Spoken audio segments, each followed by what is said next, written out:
corazón hambriento. Gracias por lo que ya has compartido en nuestras vidas el día de ayer a través de tu palabra. Gracias por lo que tú has estado hablando y seguramente por lo que tú seguirás hablando hacia nosotros. Pedimos en este momento tu gracia, tu favor y tu amor esta mañana al escuchar tu palabra, y gracias por esta maravillosa carta de los Gálatas en la cual estamos sumergidos durante esta reunión, Señor, y gracias por darnos tu palabra clara, poderosa y potente para transformarnos. Pedimos en esta mañana tu amor y tu gracia sobre nuestras vidas. En Cristo Jesús oramos. Amén. Bueno, en la carta de Gálatas digamos, de manera general, en los primeros capítulos está defendiendo el Evangelio, después está defendiendo el apostolado de Pablo para que también las palabras que él dice tengan autoridad y sentido, ¿no? Y a lo que, bueno, viene un poco de historia que es una alegoría de Sara y Agar. Después brincamos al capítulo 5 que fue donde compartía ayer Aarón, pero vamos a leer desde el 5 y vamos a llegar hasta el 15, que es realmente lo que yo quisiera compartir, es del 13 al 15 específicamente, pero vamos a tocar un poco en general. Dice el 5:1, Gálatas 5:1: Estad pues firmes en la libertad con que Cristo nos hizo libres, y no estéis otra vez sujetos al yugo de esclavitud. He aquí yo, Pablo, os digo que si os circuncidáis, de nada os aprovechará Cristo. Y otra vez testifico a todo hombre que se circuncida, que está obligado a guardar toda la ley. De Cristo desligasteis, los que por la ley os justificáis, de la gracia habéis caído. Pues nosotros por el Espíritu aguardamos por la fe la esperanza de la justicia, porque en Cristo Jesús ni la circuncisión vale algo, ni la incircuncisión, sino la fe que obra por el amor. Vosotros corríais bien. Y viene una pregunta: ¿quién os estorbó para no obedecer a la verdad? Esta persuasión no procede de aquel que os llama. Un poco de levadura leuda toda la masa. Yo confío respecto de vosotros en el Señor, que no pensaréis de otro modo, más el que os perturba llevará la sentencia, quien quiera que sea. Y yo, hermanos, si aún predico la circuncisión, ¿por qué padezco persecución todavía? En tal caso se ha quitado el tropiezo de la cruz. Ojalá se mutilasen los que os perturban, porque vosotros, hermanos, a libertad fuisteis llamados, solamente que no uséis la libertad como ocasión para la carne, sino servíos para amor los unos a los otros, porque toda la ley en esta sola palabra se cumple: amarás a tu prójimo como a ti mismo. Pero si os mordéis y os coméis unos a otros, mirad que también no os consumáis unos a otros. Señor Jesús, gracias por tu palabra y por la oportunidad que tenemos de venir a ella. Pedimos, Dios, que nos permitas tener un corazón entendido, Señor, y poder tener una apertura, Señor, a lo que tu palabra quiere enseñarnos y a lo que tú realmente quisieras mostrarnos, Dios. Gracias te damos porque es un privilegio poder venir, Señor, de mañana, de tarde, en madrugada, Señor, en la noche, poder venir delante de tu presencia y encontrar, Señor, palabras más dulces que la miel, Señor, y podernos gozar. Habla nuestras vidas, Señor, y ruego que tú puedas tocar nuestros corazones. En el nombre de Jesús, amén. Quisiera entender un poquitín cómo está nuestro auditorio. Pudiera levantar la mano la gente que conoce de Cristo de 5 años hacia abajo. 5 años hacia abajo. 5, 4, 3, 2. 5, 4, 3, 2, 1. 5 años hacia abajo. Okay. No es cierto. Es la verdad. 1.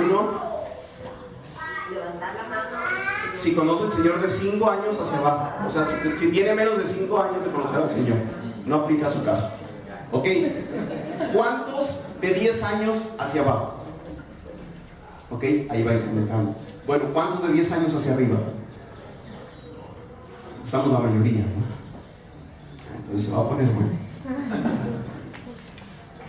La carta a los Gálatas ha sido comparada con una espada, y aquí la llamada una espada flamígera. Esta espada eran unas espadas que tenían como unos bordes a los alrededor, como si fuera una llama. Es en sí como una espada de llamas. Y algún tiempo en la historia, por allá en el siglo XVI, lo usaban algunas personas que eran muy diestras con la espada y, digamos, podían fulminar a alguien y era como un sello de ellos. Pues aquí está Pablo como un gran esgrimidor, o alguien que realmente puede manejar la esgrima con excelencia.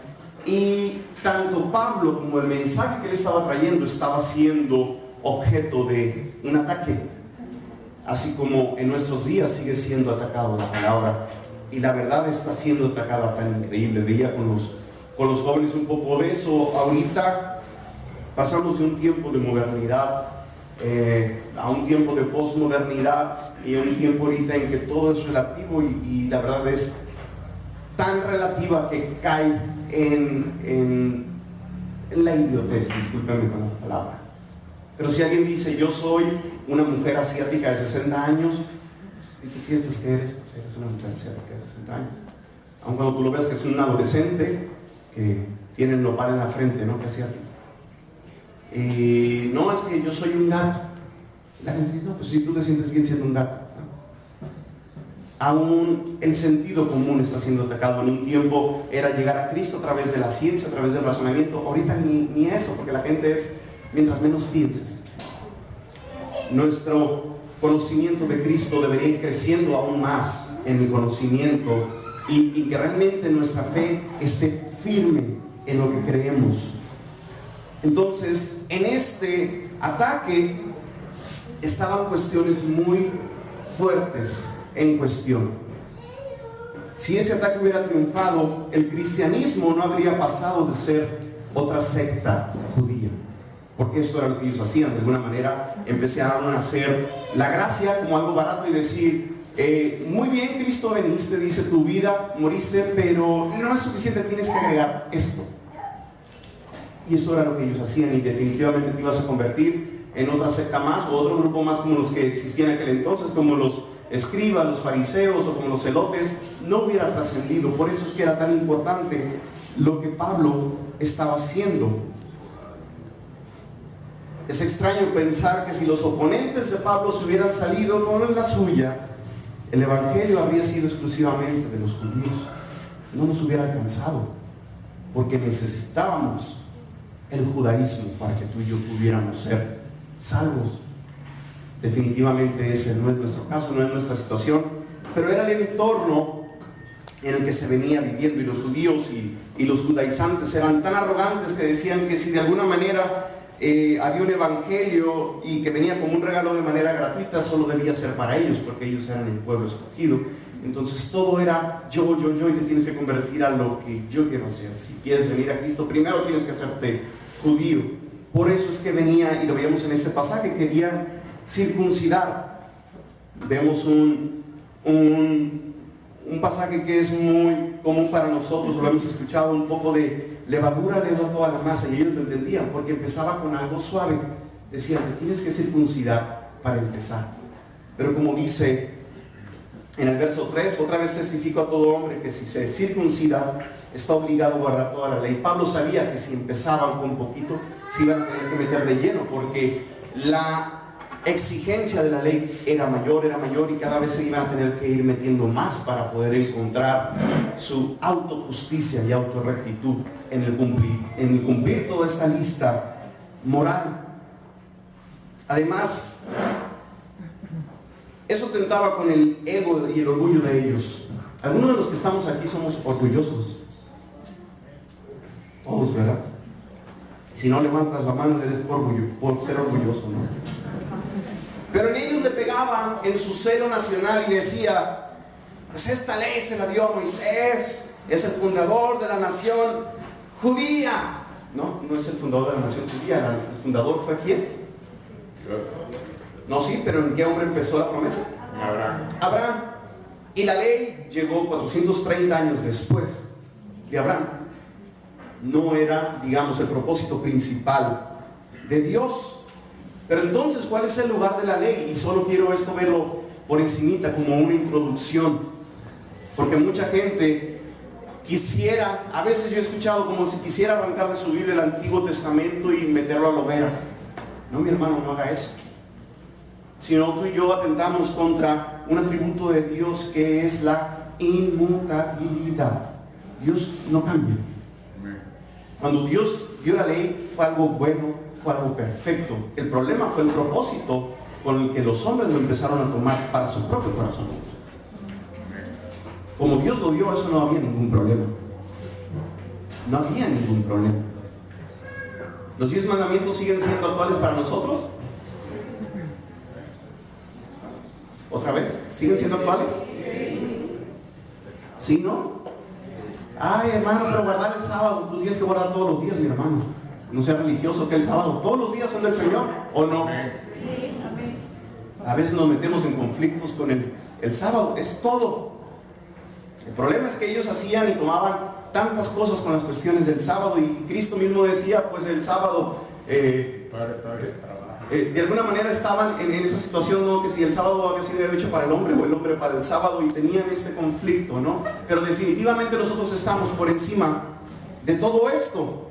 Pero la ley tiene su propio lugar en el plan de Dios, y lo veo así por encimita. Número uno, la ley le dice a la humanidad lo que es pecado. Si no hubiera ley, no supieras que es pecado, ¿no? Y Pablo es muy claro en decirnos esto, que era como un ayo para guiarnos o para mostrarnos qué es. Si alguien no te dice que este color es azul, tú no supieras, porque no tienes con qué compararlo, con qué medirlo. La ley te decía, ok, no matar. Es bueno que tú cumplas esto. El matar no es algo correcto, y lo tenían que cumplir, y de alguna manera no lo cumplían cabalmente, y por eso también habían ciudades de refugio, y algunas situaciones eran porque lo hacían por descuidos. Pero definitivamente la ley vino para mostrarnos, para enseñarnos que era pecado. Si no hubiera ley, nadie podría quebrantarla, y por lo tanto nadie pudiera saber lo que es pecado. Segundo, la ley realmente conduce a la persona a la gracia de Dios. El problema con la ley es que tú y yo somos tan pecadores. Y voltea con el que está a un lado de ti y dile, Dios te bendiga, mi pecador. Porque a veces se nos olvida que somos pecadores.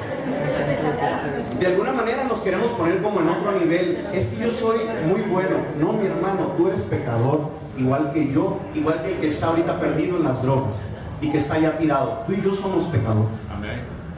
Eso no los vemos, y a veces no se nos habla. Se nos habla de los campeones y lo grandioso que somos. No, somos pecadores, mi hermano. Y el problema es que como somos pecadores no podemos cumplirla perfectamente. Y eso te lleva al tercer punto, que la ley nos impulsa, y ese es el propósito de Dios, a admitir que lo único que nos puede salvar era algo más, y Dios lo proveyó, que fue su gracia. Ese era el propósito de la ley. ¿Se acuerdan qué es lo que dice Hebreos? Que por qué fue justificado Abraham. Por la fe, por creerle a Dios. Por creerle a Dios. Siempre fue el plan original, en que tú y yo le creyéramos a Dios, y esto nos fuera contado por justicia sin hacer nada. La gente le empezó a agregar ciertas cosas. Entonces, el gran tema de Pablo en esta epístola en Gálatas es que no podemos salvarnos a nosotros mismos, pero Dios nos ofrece la salvación en Jesucristo por su sola gracia. Entonces, ¿qué es el problema? Que la gente empieza a decir, ok, ese es el camino de la ley, y lo que esto hace es que tu camino solo dependa de un esfuerzo humano. A ti y a mí nos encantan los esfuerzos humanos, porque cuando los hacemos nos sentimos tan bien, y de alguna manera queremos que la gente nos voltee a ver y diga, mira, qué piadoso es el hermano Gerson. Pero tú lo estás pensando de ti mismo, ¿no? Lo haces, y en lo que lo estás haciendo, mira, me van a ver lo misericordioso que soy. Eso nos lleva a la ley, a gloriarnos en nosotros mismos, a quererlo cumplir nada más en nosotros, porque nuestro corazón es perverso, ¿no? Y es engañoso. A eso nos está llevando. Entonces, este movimiento legalista, que en ese tiempo todavía no había llegado muy lejos, se tenía que desarraigar de la vida de ellos. Y es básicamente lo que dice en los versos del 1 al 11. Y el verso 12 termina con una expresión muy dura y muy atrevida de Pablo, ¿no? En el verso 12 le dice: ojalá se mutilasen los que os perturban. Y Galacia, que era el lugar donde estaba esta iglesia, estaba cerca de Frigia, y el gran culto de esa parte del mundo era la diosa Cibeles. Y los sacerdotes y los adoradores realmente devotos de Cibeles tenían la costumbre de mutilarse mediante la castración, de una manera de decir: pues yo me entrego a ti completamente. Y si siguen por el camino que empieza en la circuncisión, bien pueden terminar castrándose, más o menos le estaba diciendo Pablo. Y Pablo les decía: ok, ellos quieren traer este dolor, pues ojalá ellos se castraran. Está fuerte, ¿no?, la palabra. Pero veíamos, ¿no?, a él estaba doliendo como dolores de parto esta situación, no podía ser blandito. Y ellos lo entendían perfectamente. Así que con ese trasfondo del libro de Gálatas podemos entrar al verso 13. Hace una semana, un mes, 9 días aproximadamente, en la iglesia enseñaba un mensaje llamado entre legalismo y libertinaje, y tenía mucho que ver con esto, ¿no? No recuerdo que Jesús me hubiera dado el temario en aquel entonces, salió de las diosidencias, como dicen por ahí, pero hablaba justamente de esto: cómo es tan fácil que en la libertad a la cual Cristo nos ha llamado, tú y yo tendemos a irnos a ambos extremos, y de alguna manera rara, les decía, nos hemos hecho como una simbiosis o una mutación increíble, ¿no? Que somos legalistas libertinos, ¿no?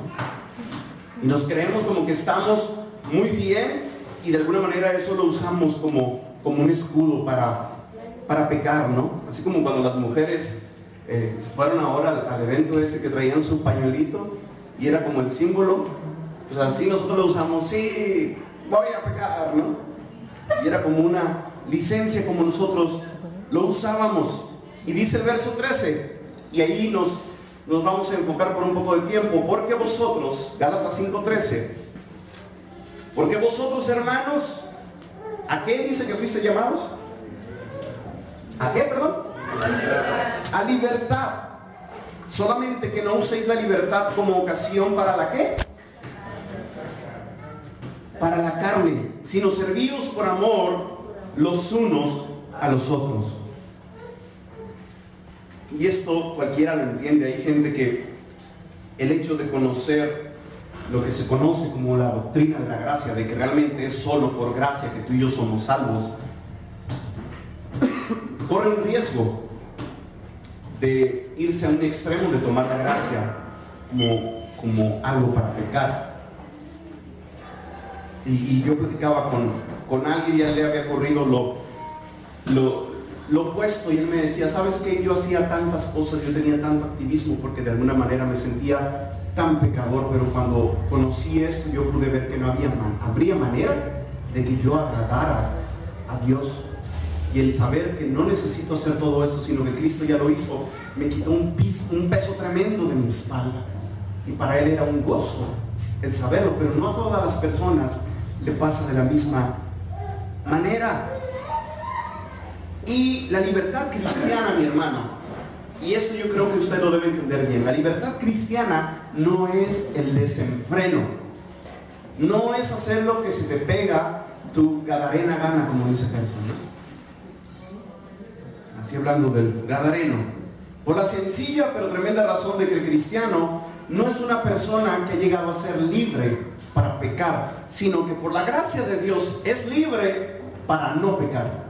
Es muy distinto, porque tú y yo, en nuestra vieja naturaleza, lo que teníamos era una esclavitud al pecado, y no podíamos pensar ni una milésima de segundos sin estar pecando en nuestro pensamiento. Y cuando hemos venido a Cristo y Él renueva nuestros corazones y Él renueva nuestros pensamientos y sigue tratando con esto en nuestras vidas, eso es algo que va cambiando. Y hay algo llamado regeneración, que somos hechos nuevas criaturas, y hay algo llamado santificación, que Gerson está hablando de él. Hay una santificación que es instantánea, hay una santificación que es progresiva, y hay una santificación que va a ser plena solo allá. Hay mucha gente que dice, no, es que no voy a ser pleno, no voy a ser santificado plenamente, entonces desde aquí me deschongo. No, no trata de eso. No se trata de eso. Somos libres para no pecar. Y ahí dice el 13, porque vosotros, hermanos, a libertad fuiste llamado. Y el 14, porque toda la ley en esta palabra se cumple. Amarás a tu prójimo como a ti mismo. Pero si os mordéis y os coméis unos a otros, mirad que también no os consumáis unos a otros. El pecado tiene esta situación que afecta a alguien más. Hay mucha gente que piensa que mi pecado solo me afecta a mí. No, afecta a alguien más. Cuando Cristo decía, y lo veía a los legalistas, sí, tú te crees muy santo fariseo porque decías yo no adultero, pero yo conozco tus pensamientos. Y si aún en tus pensamientos lo haces, ya no eres justo en tu estándar. Y algo que decía ahí, que aquel que había codiciado en su cabeza había que adulterado con ella. Estaba inmiscuida también en la situación de esa persona, y el pecado de alguna manera nos llega y no estaríamos, digamos, cumpliendo esto de amor a nuestro prójimo. Agustín de Hipona tenía una frase muy escandalosa, ¿no? Y medio rara, y él decía, ama y haz lo que quieras. Ama a Dios y luego haz lo que quieras. Y mucha gente la escucha y dice, pero ¿cómo vas a hacer lo que quieras? Y él añadía en esta frase, porque si callas, callarás con amor. Si gritas, gritarás con amor. Si corriges, corregirás con amor. Si perdonas, perdonarás con amor. Si tienes el amor arraigado en ti, ninguna otra cosa sino amor serán tus frutos. Por eso es que está metido aquí el hecho de amar a nuestro prójimo. Nosotros no cumplimos esto. Definitivamente, si tuvieran que evaluar mi vida en cumplir el amor al prójimo, hace mucho hubiera sido consumido. Mis pequeños hijos tan bellos, mi niña, yo la veo y no tiene amor a su prójimo, a su hermano, cuando le pide que le dé algo y se lo niega. La veo tan bonita, pero su naturaleza pecaminosa está trabajando en su corazón. Y tú y yo vemos a nuestros hijos casi como con aureola, no, mi hermano. Es hijo tuyo, un pecador, es un pecadorcito. Y si no trabajas en su vida, va a ser un pecador con excelencia. Alguien decía, aquello que tú toleras en tu vida, él lo va a hacer con exceso. Así que tenemos que cuidar nuestras vidas, a aquello que permitimos. Entonces está esta situación en la que está la ley, y Pablo está diciendo, no tomes esta creencia, es por gracia. Y hasta este punto la Biblia, o digamos esta carta de Gálatas, estaba siendo muy teológica, pero siempre Pablo viene y trae algo práctico, ¿no? Algo en lo que tenemos que aplicar. Y aquí lo práctico es, ok, pero no tomes esa libertad para la carne, porque muchas personas lo han tomado. Conocíamos a un chavo, yo estaba en el grupo de jóvenes, yo tendría quizás algunos 16, más o menos de la mitad de mi vida, y había un chavalo que nos visitaba de otra iglesia, que no digo marcas para no quemarla, y venía de tal iglesia en el DF, y teníamos la reunión de jóvenes, y al terminar la reunión de jóvenes él usó esta expresión, pues vámonos por unas serpientes helodias, es decir, unas cervezas heladas, ¿no? Entonces cuando dijo lo primero, serpientes helodias, nadie le entendimos, no todos santos. No sé si además de uno dijo, pues se me antojó, no sé. A mí me lo platicaron que lo había dicho, ¿no? Pero para él era algo muy sencillo. Y luego se van a levantar algunos aquí, entonces, pero hermano, no es pecado tomarse una. Yo no estoy diciendo eso. A lo que voy es que él, con una manera tan deliberada, tenía muchas libertades en su vida. Es increíble cómo jóvenes cristianos, o que se autodenominan cristianos, están siendo tan invadidos por esta situación de la licencia de pecar. Se nos es tan fácil pecar. Y ahorita vamos a tocar un poco de eso.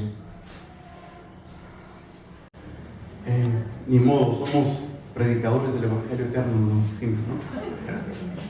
Y quisiera tomar a dos jóvenes, si me ayudan, pasen de aquí, pónganse acá. ¿Y quién más? ¿Sí me acompañas? ¿Sí? Digamos, esta es la historia. Y sí, por acá. Y se los pongo porque viene ahí en el capítulo 4 y no sé por qué el hermano Gerson de alguna razón la sacó de los pasajes que nos había dividido. Pero esta es la historia de Abraham. Y viene Abrahamcito, que vivía en una tierra que no era piadosa. Y Abrahamcito recibió una promesa de Dios. ¿Y la promesa qué era? Porque él quería dar descendencia, pero tenía que salir ¿de dónde? De la casa de su padre, digamos, ¿no? En su tierra, en su parentela, el lugar que te voy a llevar, ¿ok? Se va y él entonces se queda aquí y viene a su vida una mujer bella, porque así dice el pasaje, y más que él me puede decir que es súper bella. Y viene esta mujer y ellos se casan. No vamos a hablar de las situaciones en que Abraham era medio patán y que por miedo casi la vende y bueno, vende en términos generales, ¿no? Pero llega un momento en que ellos habían recibido una promesa. ¿Y qué era la promesa? Que iban a tener una descendencia. Pues este hombre ya daba los 100 años y esa mujer también. Y a esta mujer se le ocurrió de alguna grandiosa manera ayudarle a Dios en sus esfuerzos humanos. Y ella dijo, ¿sabes qué? Pues yo tengo a mi sierva. Es meramente un título, ¿eh? No sé. Para decir, no, porque ya tenía que ser la esclava, se podía ser la libre. Bueno. Y viene entonces Agar y ella dice, cásate con él. Entonces, de ese unión, o lo que ella hace, la Biblia nos da muchos detalles, ¿no? De qué tanta resistencia. Aparece un pequeño. Ven para acá. Sí, tú eres el pequeño. De esta relación aquí aparece un pequeño y se llamaba ¿cómo? Ismael. ¿Sí? Y es gráfico para que lo podamos entender un poquitín más. Y llega el tiempo y más o menos cuando era una edad ya, un adolescente, nace el hijo de la promesa. ¿Que era quién? Ven para acá. Isaac. Y aquí está Isaac. Y lo que dice la historia, si tú y yo lo recordamos, es que antes que nada esta mujer, que era la sierva, después se le empezaron a subir los humos y se burlaba de aquella por las situaciones, ¿sí? Y cuando llegó el hijo, ella sintió lo que estaba viviendo y cómo también él se burlaba de su hijo. ¿Y recuerdan qué fue lo que le dijo a Abraham? ¿Qué fue lo que le pidió? Que la despidieran. Y muchas gracias, hasta ahí los despedimos. ¿Ya te vas? Y tú y yo no tenemos que ser guau para entenderlo, pero Pablo lo explica completamente. Del 24, del capítulo 4 dice, lo cual es una alegoría, pues estas mujeres son los dos pactos. El uno proviene del monte Sinaí, el cual da hijos para esclavitud. Ese es Agar, porque Agar es el monte Sinaí en Arabia y corresponde a la Jerusalén actual, pues esta junto con sus hijos está en esclavitud. Mas la Jerusalén de arriba, la cual es madre de todos nosotros, es libre, porque está escrito, regocíjate, oh estéril, tú que no das a luz, prorrumpe en júbilo y clama, tú que no tienes dolores de parto, porque más son los hijos de la desolada de la que de la que tiene marido. Así que hermanos, nosotros como Isaac somos hijos de la promesa, pero como entonces el que había nacido según la carne, es decir, Ismael, perseguía al que había nacido según el espíritu, así también ahora. Mas, ¿qué dice la escritura? Echa fuera a la esclava y a su hijo, porque no heredará el hijo de la esclava con el hijo de la libre. De manera, hermanos, que no somos hijos de la esclava, sino de la libre. Es decir, no somos hijos del pacto de la ley, sino de la gracia. Y fue establecido de una manera perfecta esta narración para que tú y yo lo entendiéramos y lo captáramos tan gráficamente. Los rabinos podían usar la historia y podían dar una alegoría y traer una enseñanza práctica a sus vidas. Pues Pablo también, que había sido instruido en esto, lo estaba haciendo de una manera magistral. El acto que hizo Sara fue lo que se llama legalismo, en el que yo hago una obra o yo hago algo porque de alguna manera siento que tengo que ayudar a Dios. El problema con lo que tú y yo hacemos, como el creador, es decir, nosotros somos chafas, lo que sale es algo chafa. Y recuerda usted el sinnúmero de situaciones que tuvieron que vivir y todas las cosas que pasan. Muchos dicen que sí, muchos dicen que no, que la situación entre árabes y judíos se profundizó más ya después de que la ONU repartió la tierra ahí a los judíos, no, pero definitivamente ellos creen en la promesa, y en el Corán aparece que Ismael fue el que fue sacrificado y de alguna manera es el que es el hijo de la promesa, no Isaac, como dice la Biblia. Y esa es una situación difícil. Todo fue porque una mujer no confió en Dios y un hombre lo permitió, porque tampoco el hombre se va a quedar así como que el inocente, pobre criatura. No.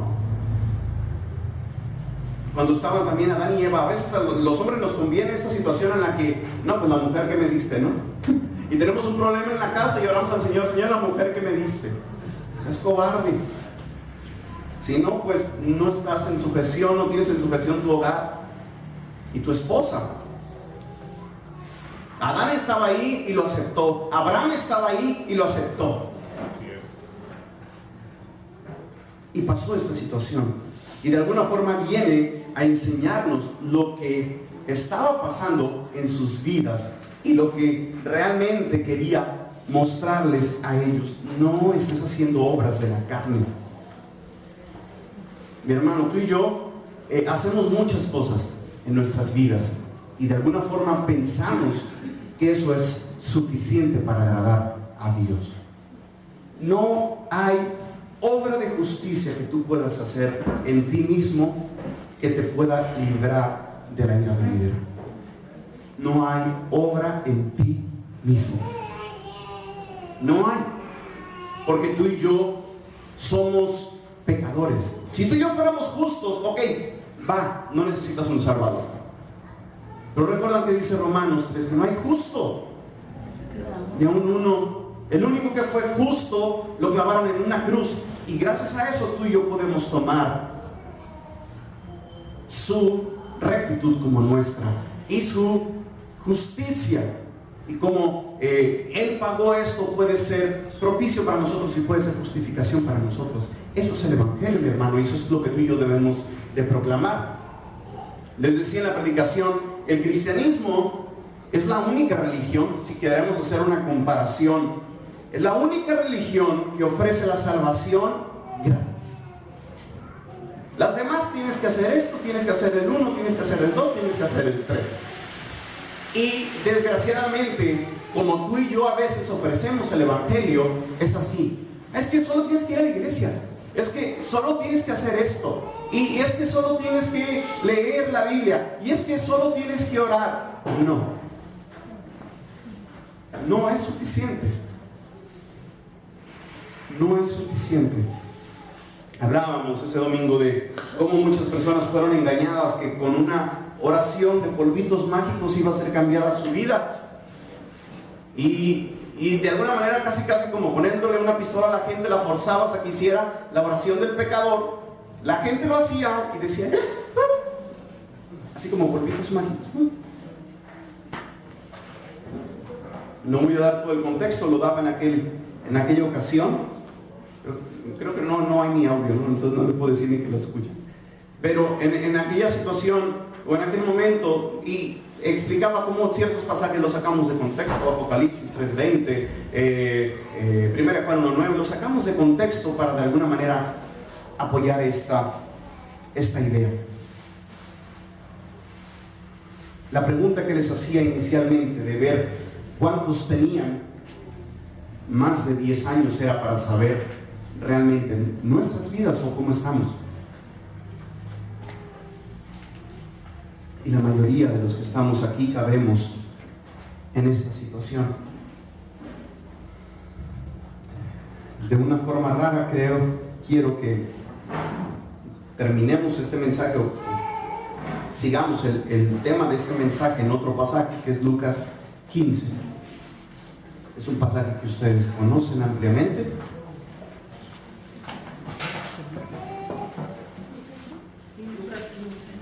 Lucas 15.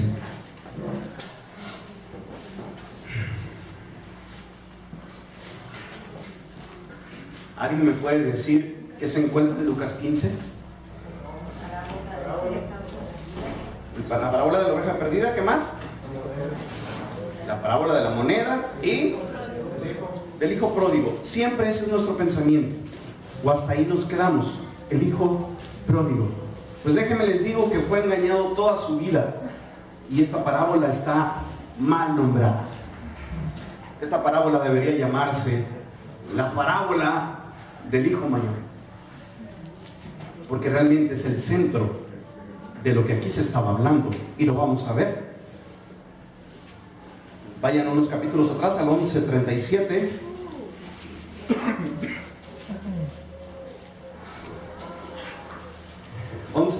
Ahí de Lucas dice: luego que hubo hablado, le rogó un fariseo que comiese con él, y entrando Jesús en la casa se sentó a la mesa.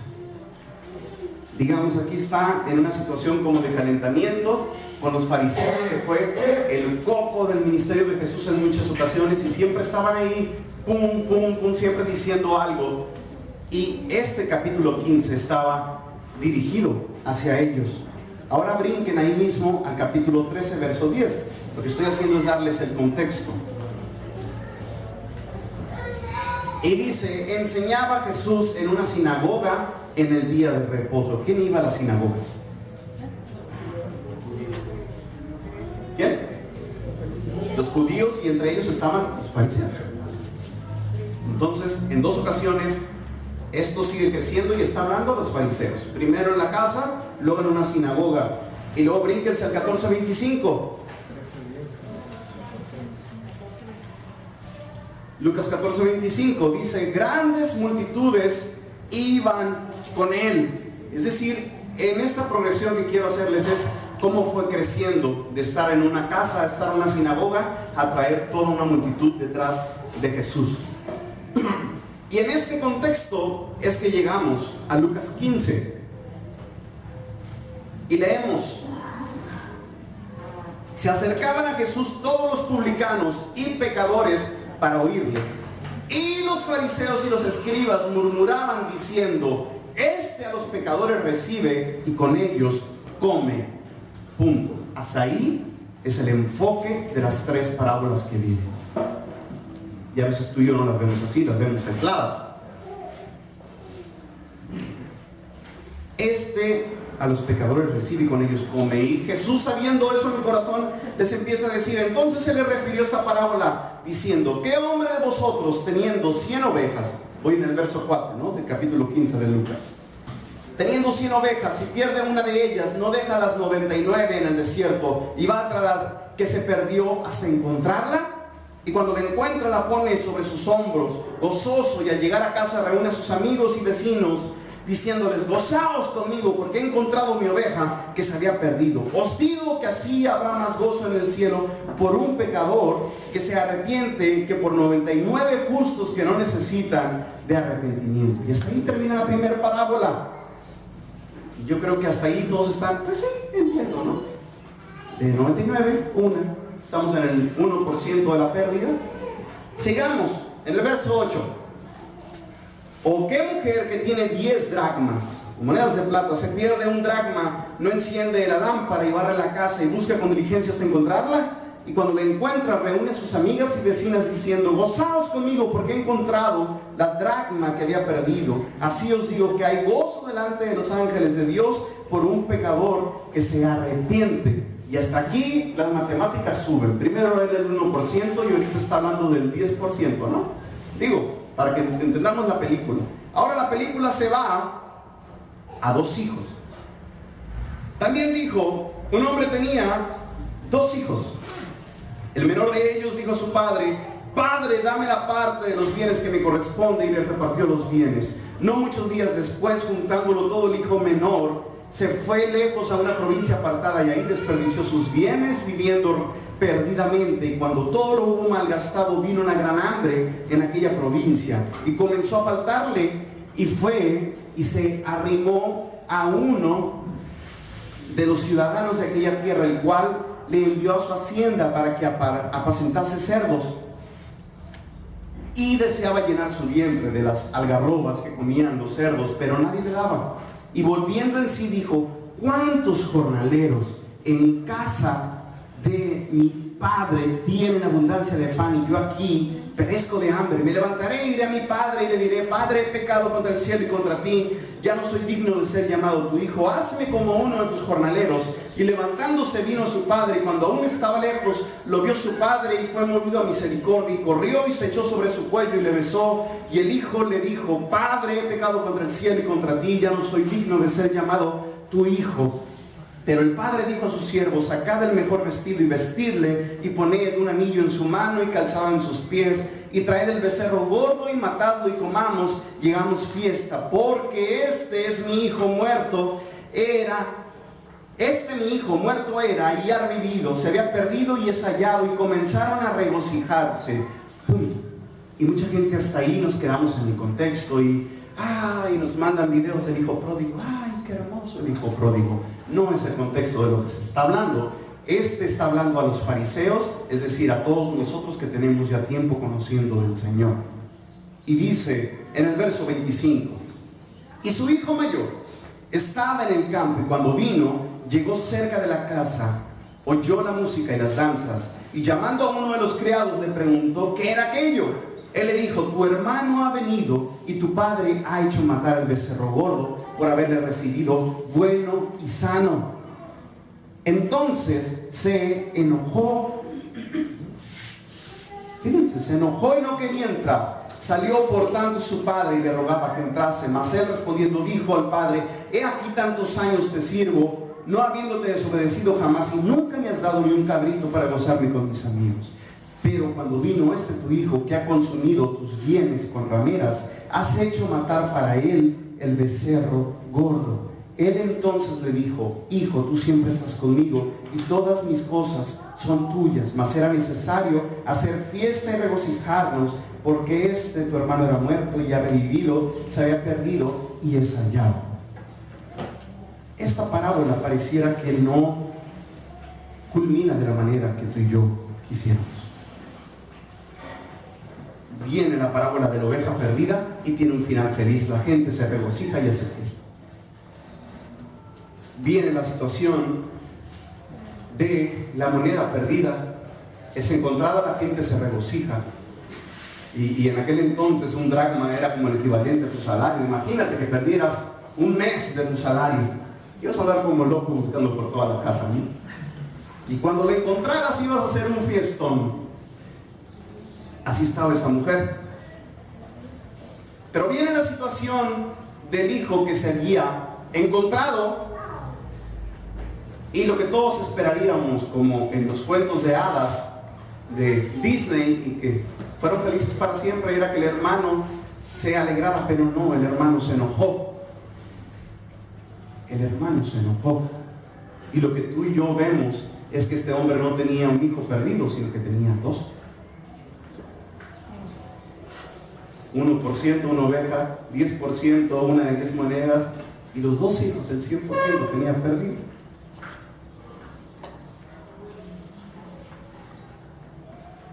Había un corazón tan lejos, primeramente en el hijo pródigo, y tú y yo lo hemos escuchado 1000 veces esta narración, y no es necesario profundizar. De alguna manera le estaba diciendo: ¿sabes qué? En el momento que tú te mueras me va a tocar algo, pero te estás muriendo muy lento, como que no te apresuras, pues dámelo de una vez. Se lo dio, se fue, lo malgastó y todos conocemos esa historia, se rebajó y tú lo puedes ver y podemos hablar muchas cuestiones acerca de eso. Se fue a un lugar lejos, que esto sería como ejemplificar que se había ido al mundo y que vino una gran hambre, y esto vendría como el juicio de Dios, y después del juicio de Dios él cae en sí, en la situación en la que estaba, y empieza a comer a un lado de los cerdos. Y recuerden que para los judíos los cerdos era algo inmundo, entonces no le interesaba tanto. Él lo que quería era comer, y recapacita y llega. Eso es lo que tú y yo estamos viendo. Pero el hijo mayor no celebra. Y lo que Jesús les está diciendo a los fariseos en todo este contexto es: ustedes vienen y ven que se acercan los publicanos y los pecadores, y lo que ustedes están haciendo es murmurar y decir: mira los que le recibe. Ustedes son como el hijo mayor. Ustedes son el hijo mayor. Jesús nos habla de cómo luce un pecador que viene a casa. No nos está hablando de un pecador arrepentido, solamente nos está hablando de un pecador que está en la casa, que tiene un corazón duro, que es legalista, que es moralista, y es un cristiano tan frío que no puede celebrar cuando un pecador viene a arrepentimiento. Yo recuerdo haber escuchado a algunas personas cuando Jesús Sayas estaba aún con nosotros y David, y empezaban, y Dios los empezó a usar de una manera grande, y yo escuchaba ciertos comentarios: pues sí, pero parece como que son escogidos o preferidos de ustedes. Y pues los empezaba a usar Gerson, o empezaba a buscar en otras cosas, y era así como que pues van llegando, y yo qué. El hijo mayor. Esto es llamado el síndrome del hijo mayor.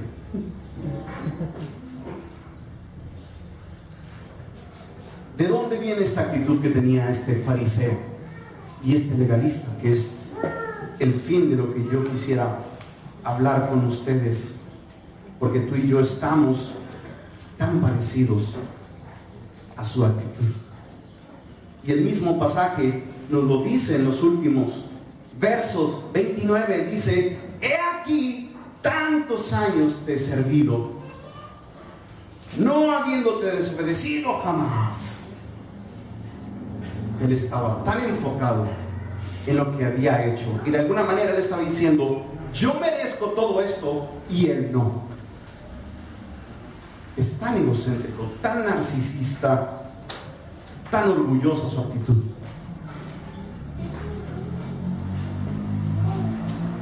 Y lo interesante de todo esto es que pareciera ser que esta lista que el hijo mayor traía no era algo que se le ocurrió en el momento, porque lo traía bien elaborada, ¿no? Y dice: nunca te he desobedecido y nunca me has dado ni un cabrito para gozarme con mis amigos, pero cuando vino este, o sea, ni mi hermano le dijo, ¿no? Tu hijo estaba enchilado,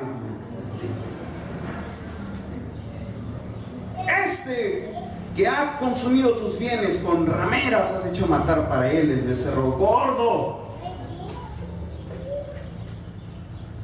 Nosotros los que estamos en casa, los que conocemos, porque en la vida del cristiano podemos tomar esos dos roles. Hay gente que está llegando a la iglesia y viene con un corazón dañado y el Señor está cambiando sus vidas, pero hay gente que está en la casa ya, y pudiera ser como esa moneda que se perdió en la casa, y están dentro de la casa y están con una actitud tan legalista. Nosotros los que nos quedamos en casa deberíamos asegurarnos de que estamos por amor a la presencia del Padre, no por lo que Él nos puede dar. Él estaba olvidando algo que Él tuvo todo ese tiempo y que el hermano no lo tuvo: al Padre. Pero Él estaba tan enfocado en el cabrito, en los amigos, en la fiesta, en lo material. Así que ¿qué era lo que estaba mal con él? Primeramente, rectitud por obras, que esto es ser legalista.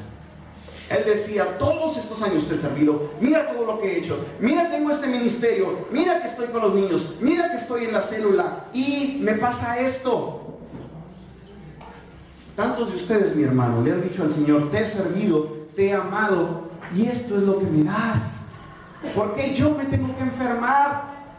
¿Por qué a mí me tienen que asaltar? ¿Por qué a mí me tienen que hacer esto? ¿Por qué a mí me tienen que golpear? ¿Por qué no? Y tenemos una actitud tan arrogante, mi hermano, como si lo mereciéramos todo. Es que yo doy mis diezmos o mis limosnas, como decían. Y este mensaje ha sido la base para herejías tan grandes como la fe y prosperidad. Y más o menos recitaría así: ¿crees que en tu relación, porque eres tan bueno, Él debe recompensarte por eso que tú haces de la misma manera bueno? Y entonces yo te doy algo y tú me lo das. Fe y prosperidad. Tú y yo la vivimos en otros niveles, mi hermano, pero es lo mismo en esencia. Y somos tan herejes a veces como el cash null. Lo mismo. Porque de alguna manera pensamos que algo que le damos lo merecemos. Yo le decía a Jacqueline, a veces somos tan arrogantes en pensar que somos tan fértiles que no, hay que cuidarnos porque no quiero tener 12 hijos. Entonces, hermano, ¿sabes? La posibilidad de que tú tengas 12 hijos es tan difícil. O hay gente que por el otro lado dice: Señor, yo te he conocido y yo te he servido, yo te he amado y no me has dado un hijo. Y estamos como el barro que se atreve a cuestionar al alfarero. ¿Quiénes somos tú y yo, mi hermano? ¿Quiénes somos tú y yo?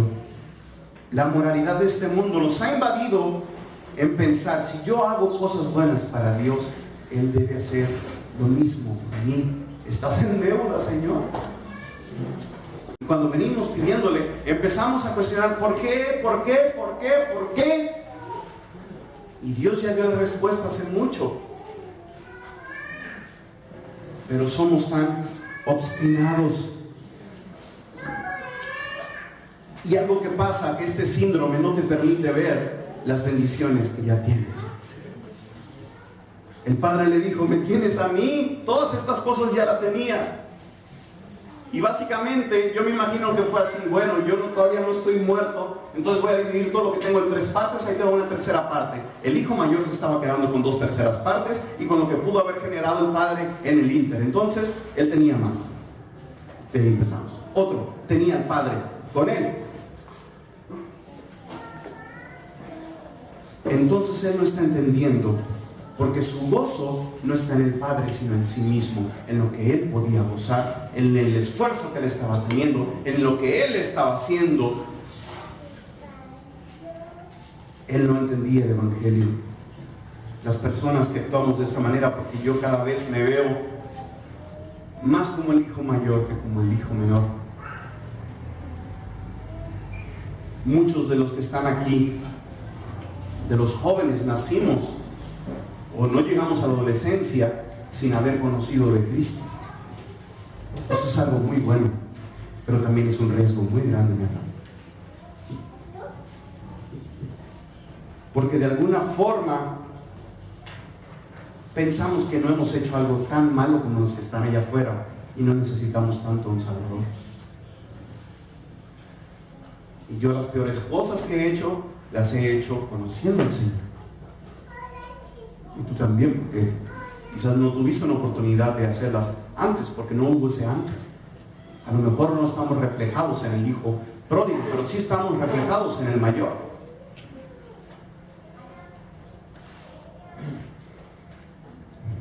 El hijo mayor no era hijo espiritualmente hablando, estaba tan lejos aún estando en casa.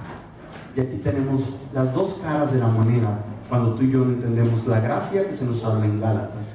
Una parte de la moneda se llama legalismo y la otra parte de la moneda se llama libertinaje. Eso es no entender la gracia de Dios. Pero ¿quién era más perverso? ¿El menor o el mayor?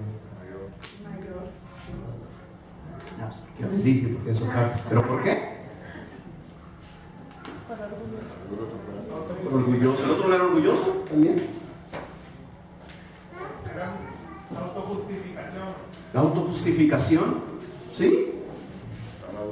¿Qué puede ser más perverso que estar celoso o enojado con el propósito por el cual Cristo vino a dar su vida? Y a veces tú y yo vemos y queremos toda la atención del hermano Gerson. Es que me tiene que atender. Se la lleva ahí con las nuevas ovejas y van llegando. Hermano, pues lo necesitan más. El hermano Fernando no me visita. Pues hay otras personas que lo pueden necesitar más. Usted ya debería estar siendo anciano, ya comiendo carne y todavía tiene que regresar a los rudimentos. Somos tan infantiles, mi hermano. No me saludó. Estaba ahí con unos nuevos que ni conoce. ¿Es en serio, Yo lo he escuchado.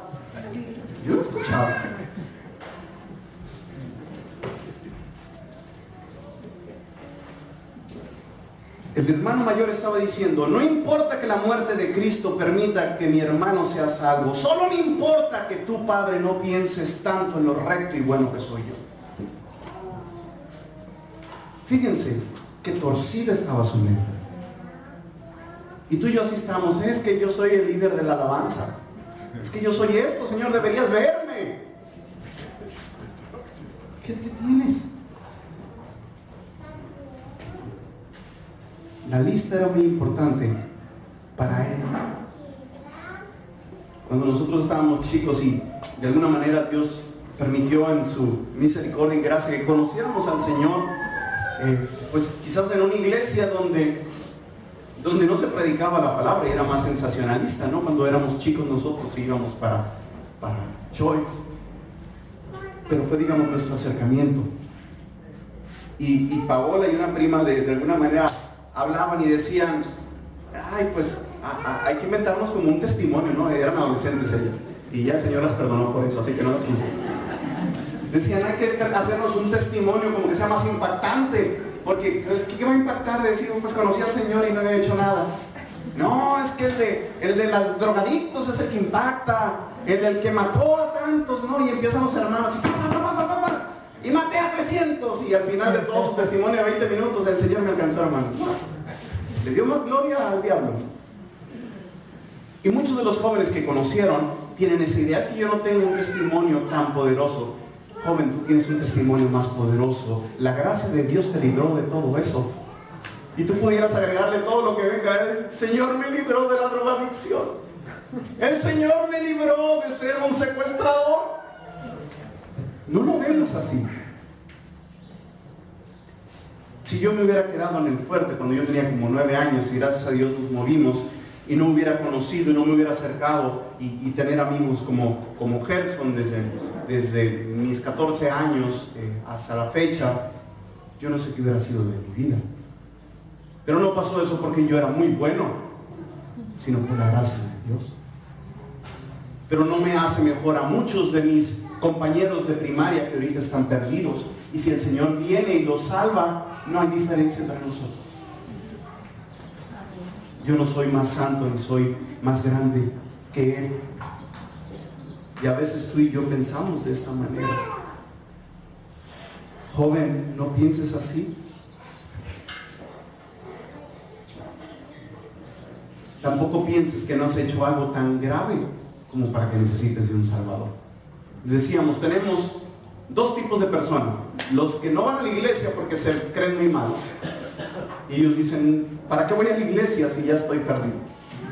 Y los otros que dicen, no, es que yo no soy tan malo, entonces ¿para qué voy a la iglesia? Unos por libertinos y otros por legalistas. Les platicaba, ¿no? Estuve en un evento de empresa socialmente responsable y me tocó ir por la empresa en la que trabajo y era una moralidad increíble. Toda la gente es, wow, todo lo que hacemos en las empresas en pro de esto, en pro de moralidad, moralidad, moralidad, sin Cristo. Sin Cristo no hay salvación en esto. ¿Se sienten bien juntar basurita o en esto? El problema de los jóvenes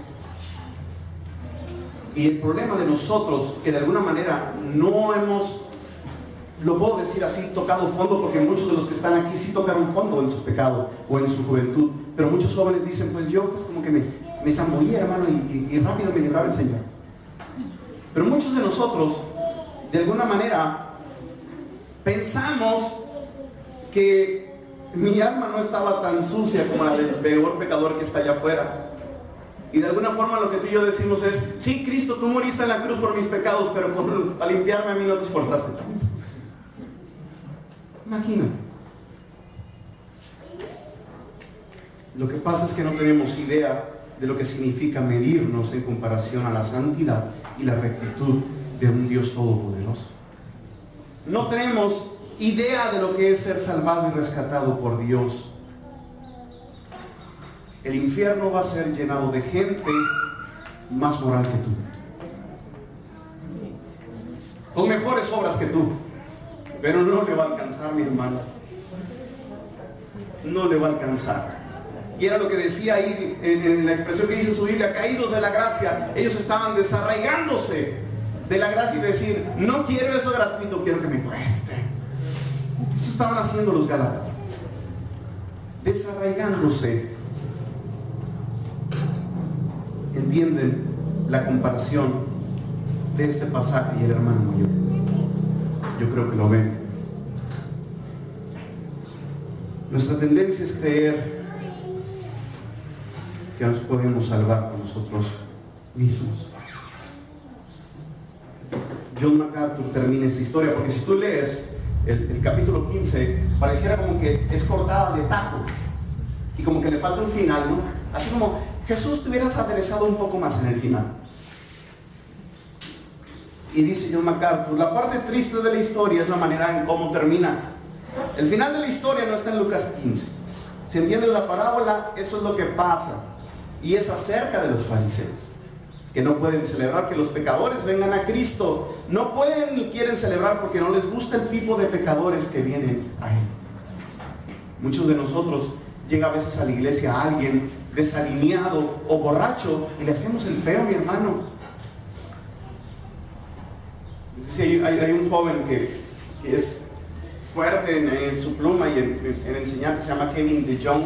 Y Kevin DeYoung decía que Cristo fue el predicador más intolerante hacia el pecado, pero el más incluyente hacia los pecadores.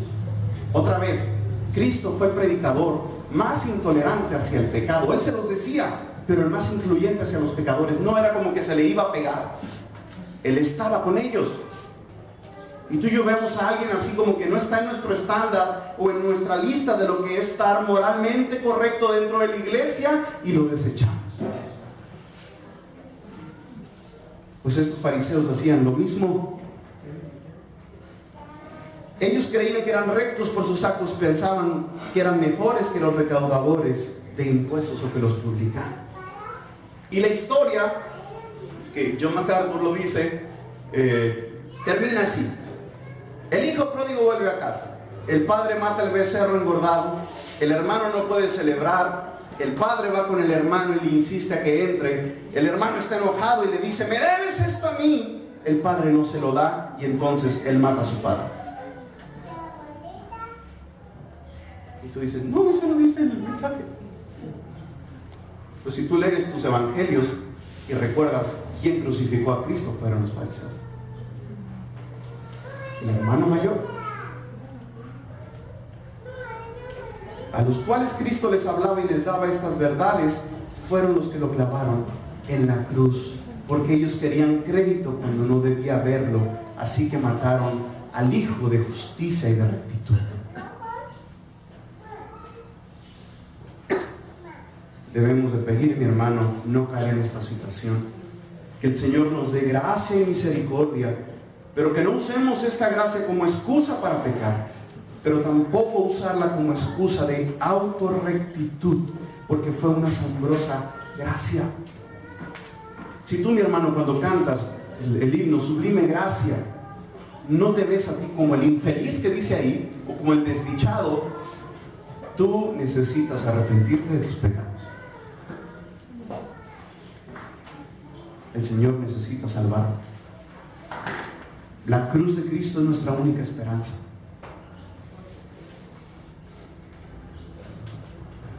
Termino con un pensamiento de José M. de Mora que me encontré por ahí. Dice: no ya he de gloriarme jamás, y él está como parafraseando a Pablo, y dice: no ya he de gloriarme jamás, oh Dios mío, de aquellos deberes que un día cumplí. Mi gloria era vana. Confío tan solo en Cristo y su sangre vertida por mí, por fe conociendo su amor que redime. Hoy llamo tinieblas lo que antes era mi luz. Mi propia justicia se torna en oprobio y clavo mis glorias al pie de su cruz. Sí, todo lo estimo cual pérdida vana, que alego las obras del buen Salvador. Oh, pueda mi alma anidar en su seno, vivir de su vida, gozar de su amor. Por más que tus leyes viviera sumiso, no puedo, Dios mío, llegar hasta ti. Mas sé que en tu gracia la fe me habilita, si alego las obras de tu Hijo. Señor Jesús,